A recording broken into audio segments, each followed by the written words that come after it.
Hello guys, bago tayo magsimula sa ating pag-uusapan, manalangin muna tayo.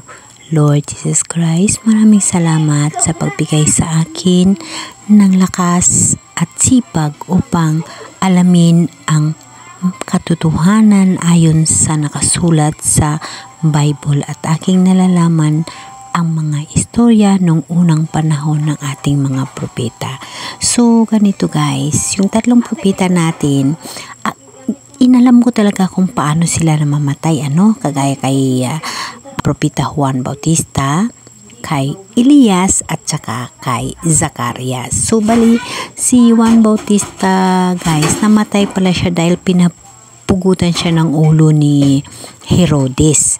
Dahil na hiningi ng anak ni Herodes na babae na ang ulo ni Juan. So, yung pagkamatay ng ating Juan Bautista na propeta ay pinugutan sa ng ulo ni Herodes.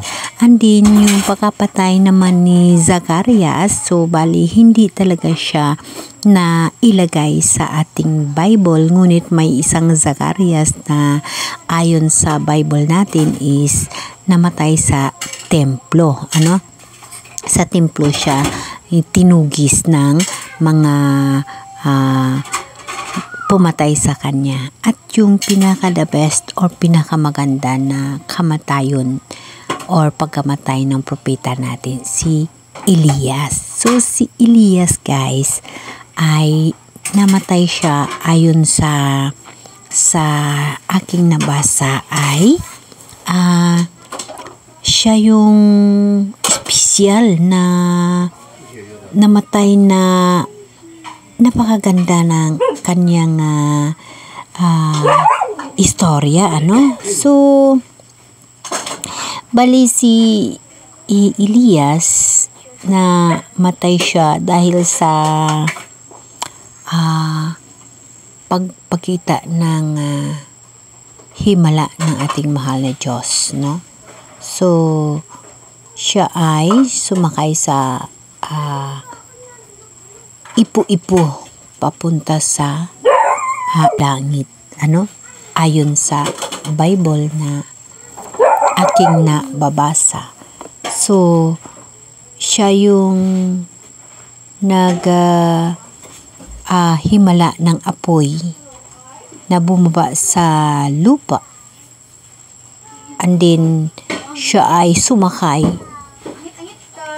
at dinalasan ng ipo-ipo palangit. So, ang kanyang kamatayan is espesyal. Napaka-espesyal sa ating mahal na Diyos yung kanyang history sa kanyang buhay. So, bali yung pagkapatay ni Juan Bautista is masakit, pinugutan siya ng ulo. And then, ganun din kay Zacarias, Ngunit si Elias ay napaka-espesyal na pagtatapos ng kanyang buhay na nagpakita ng kanyang malapit na relasyon sa Diyos. Napakaganda, So, ang pag-akyat ni Elias ay nagbigay daan sa pagpatuloy ng kanyang misyon sa pamagitan ni Eliseo. So, guys, alamin na naman natin kung sino si Eliseo na tumanggap ng dubling bahagi ng espiritu ni Elias. Wow! Ang pag-akyat ni Elias sa langit ay nagpapakita ng kapangyarihan ng Diyos at ang kanyang kontrol sa mga pangyayari sa mundo.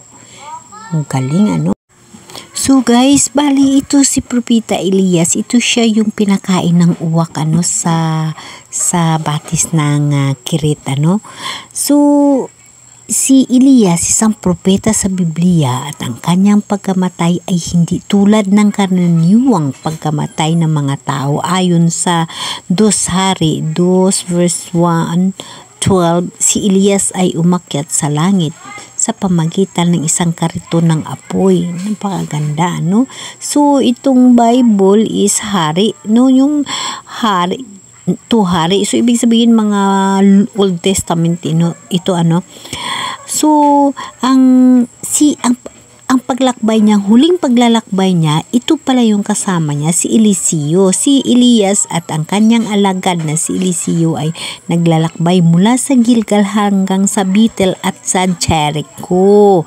So si Elias at si Eliseo ay tumawid sa ilog ng Jordan at si Elias ay hinampas ang tubig gamit ang kanyang balabal.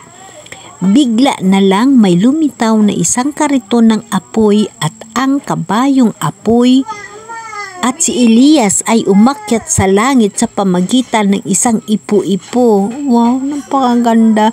Kaya pala sinasabi na ang pag-akyat ni Elias sa langit ay isang espesyal na pagkatapos ng kanyang buhay sa pagpapakita ng kanyang malapit na relasyon sa Diyos.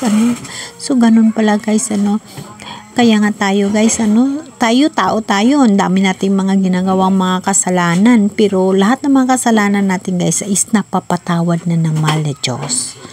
Ang kailangan lang natin, magbago tayo ng lubos para sa ating kaluluwa. Dahil alam nyo ba guys, doon sa tinatawag na kaharian ng Diyos, ang buhay ay walang hanggan.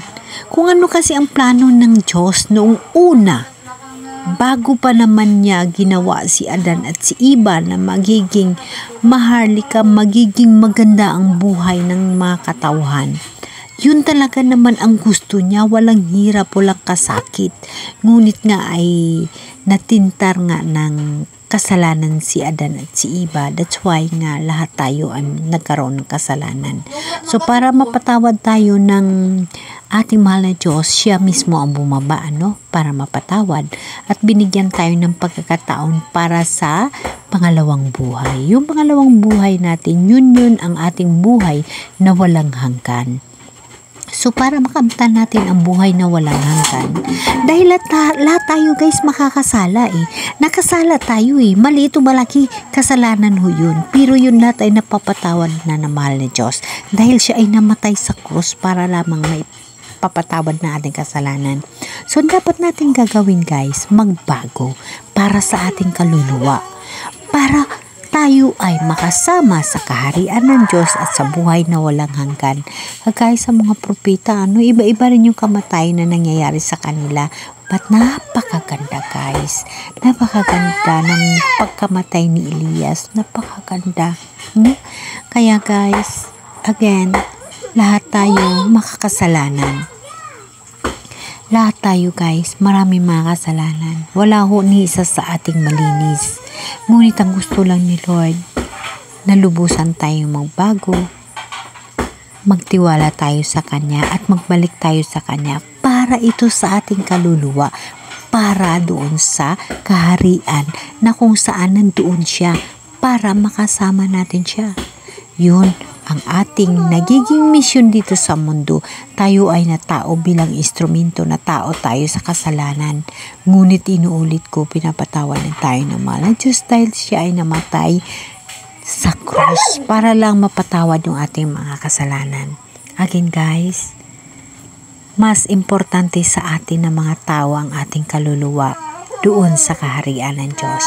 Maniwala kayo guys, ang buhay natin dito sa mundo ay hiram lamang.